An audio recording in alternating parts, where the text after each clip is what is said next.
Zach, in regards to the Carlos Dunlap trade, do you think it just reached a point where it was just best for both parties to move in a different direction?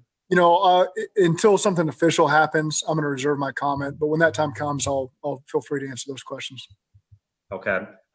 Then let's go to the injured players and the injured guys who have a chance maybe to play this week. Do you have an update on Jonah Williams, Trey? No, really all the guys we talked about the other day, Jonah, Trey, Mixon, Bobby's already out. So those guys won't practice today. But, again, they're still day-to-day with us right now. So we'll see how they progress throughout the week. Zach, when you look at Coach Vrabel and what he's done in Tennessee, what do you like about his style of coaching?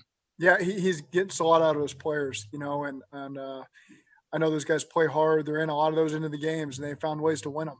A lot of the things that we're challenging our guys with, these guys have put on tape this year. They've won a lot of those one-score games at the very end when it can go either way, and they've made the plays. And so he's done a tremendous job there. And this is his third year, I believe. Really impressive. Coach, what's your philosophy on injured players if they miss Wednesday's practice and they miss Thursday? I mean, is it on a case-by-case business? If guys Wednesday, Thursday practice Friday, is it just case-by-case? You don't have a policy as such?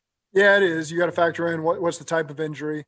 Some players can handle that on a short week. Some guys can't. Depends on the position you play sometimes. So, again, each one is unique depending on who it is and what position they play. Coach, Zach, obviously it's going to be a meeting between you and Tannehill. I'm sorry. Go ahead, Ben, and then I'll come back to you, Bill. Yeah, Zach, obviously this is going to be a meeting between you and Tannehill. What do you remember about y'all's time in Miami, and how beneficial was that for you in your career to get that experience, especially as an interim working with him? Yeah, it was always I always really enjoyed working with Ryan. We were together 8 years. His 4 years as a player at Texas A&M and then 4 years in Miami. And I always think the world of Ryan. He's done a tremendous job over the course of his career. Have a ton of respect for his approach to the game, the way he's played the game, the way he's led the Titans. Really the year and a half he's put together there is not surprising at all. Tremendous person, tremendous family, and not surprised at all that he's having the success that he's having. Go ahead, Bill. Thank you, Coach. Your impressions of Derrick Henry, big running back that they have there. Yeah, he's a load. He's got that rare combination of size and speed and strength, and he's one of the best to play the position, and you got to bring it when you're coming to hit him. And so, again, that's a key emphasis for our guys on defense. Coach, I remember doing games, Big 12 games back when A&M was in the Big 12, and you guys had Ryan Tannehill playing wide receiver for you, and he was an accomplished wide receiver. I mean, he's a hell of an athlete. It wasn't just that, he's out there just to be out there. That dude, he ran routes. He was a hell of a receiver, wasn't he? Well, he was a quarterback playing receiver. That was always a kind of a misconception of what went on there. He never went to a receiver meeting ever.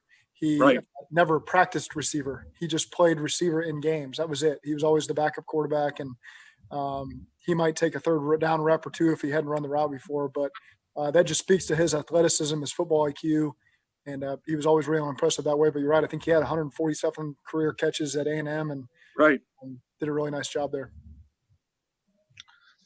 Zach, how important was that relationship, not only at A&M, but at Miami in terms of your development as a coach and working with Ryan?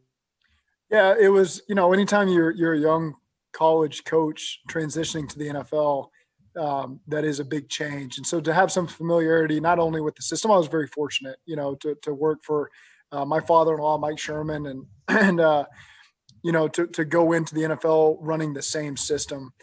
So now you just had to learn the defenses that you were facing and some of the differences there. But then we drafted Ryan, who had the same familiarity with the system that we all did. And so it made for a seamless transition. Then you had Matt Moore in the room, who was a veteran quarterback who always did a great job for Ryan and for all of us. So it was interesting. Not many people go through a change like that, going from one team to another and running the same system and having the same quarterback. But that was something that I really enjoyed.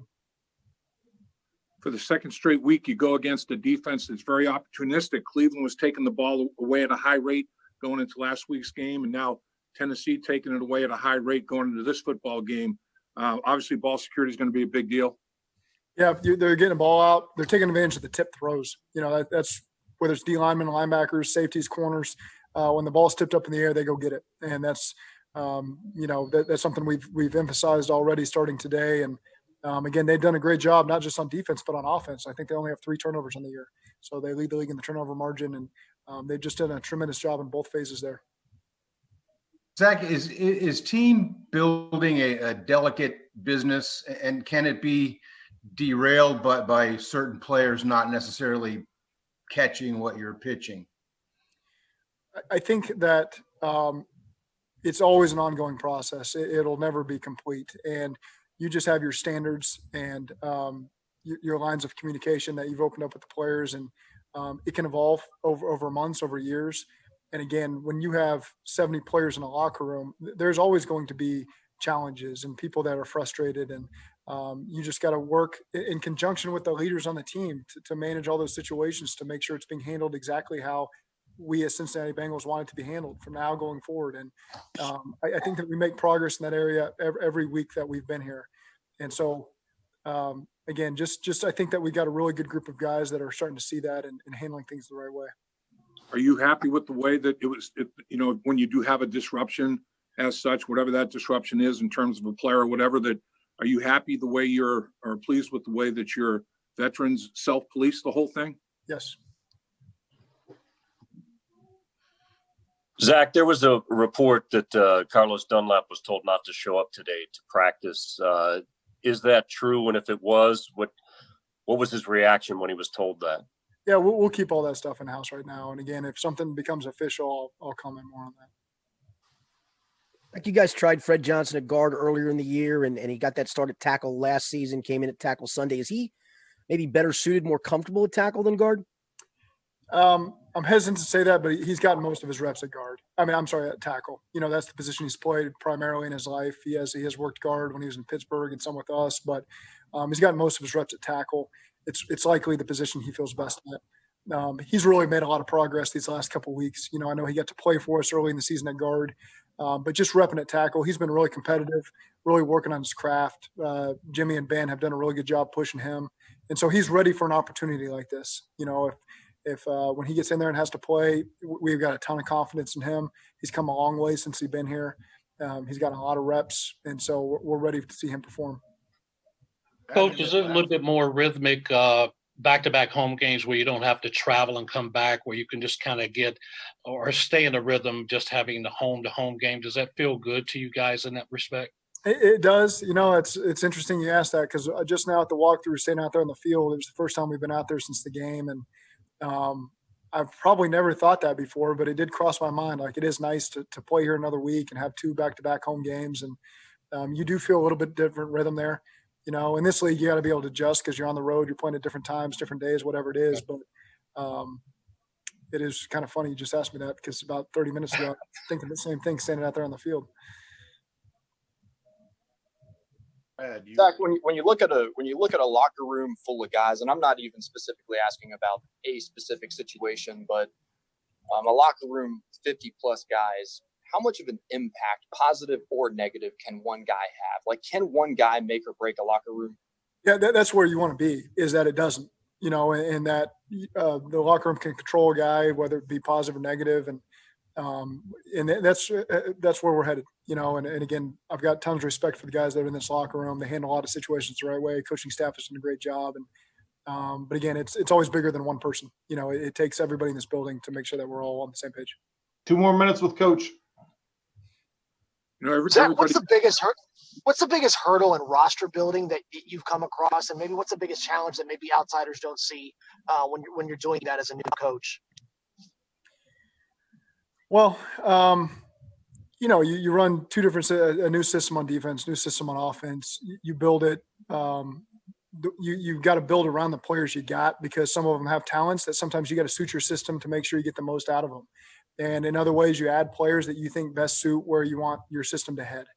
The biggest challenge is every team in this league faces the injuries, so you can't sit around and complain about it, because you might lose 2-3 offensive linemen. They might lose 2-3 defensive linemen. So it all evens out, and that's not something you can complain about. It is a challenge from week to week as you're getting through practice, especially at this point when you lose some guys and you're trying to get good quality reps at practice, and you're down a bunch of guys at one position. So you got to be smart about how you approach it and still get good work in.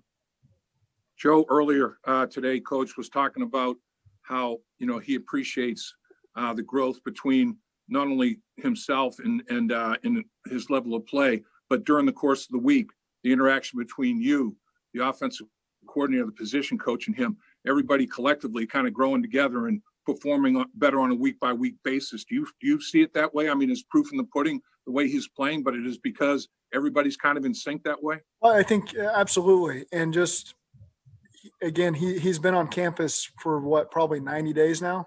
And you're finally getting a chance to know these guys. And especially when you're in the heat of the battle, like we've been in these however many games, we played 7 games. And so every week you feel like you know him better, T. Higgins better, Von Bell, Josh Bynes, all these new guys better as each week passes, and you have a better sense of how to communicate with them and get the most out of them. And so Joe and I, certainly as a play caller and as a quarterback, are growing every week together. And again, just been really impressed with his openness, his honesty, and how he approaches things and takes coaching, and is honest with his feedback. Is very helpful for me. That's something I always it's critical to our success. One last question. This situation kind of brought out a question that we've heard a lot around here, and that is Cincinnati being a place where they don't really want to win. That has been brought up. What does that mean to be a place where you want to win, and why do you believe that this is the right place right now? Yeah, everything I've seen from this organization, nobody wants anything other than to win as many games, win as many championships as possible. And I felt that every single day I've been in here. So I don't worry about what people say about that, because I know what is true. Because I see it every single day in terms of our communication from top to bottom of this building, from coaches to players, coaches to ownership. It has been tremendous. Wouldn't want to have it any other way than the way we have it structured. Would not, and it wouldn't change anything. And we're going to get there. It takes time. I know people have been frustrated with the lack of wins we've had so far, but it's being built the right way. The communication is great. We're all on the same page with who we add to this building, and just really excited for this week, excited for the future, excited for everything.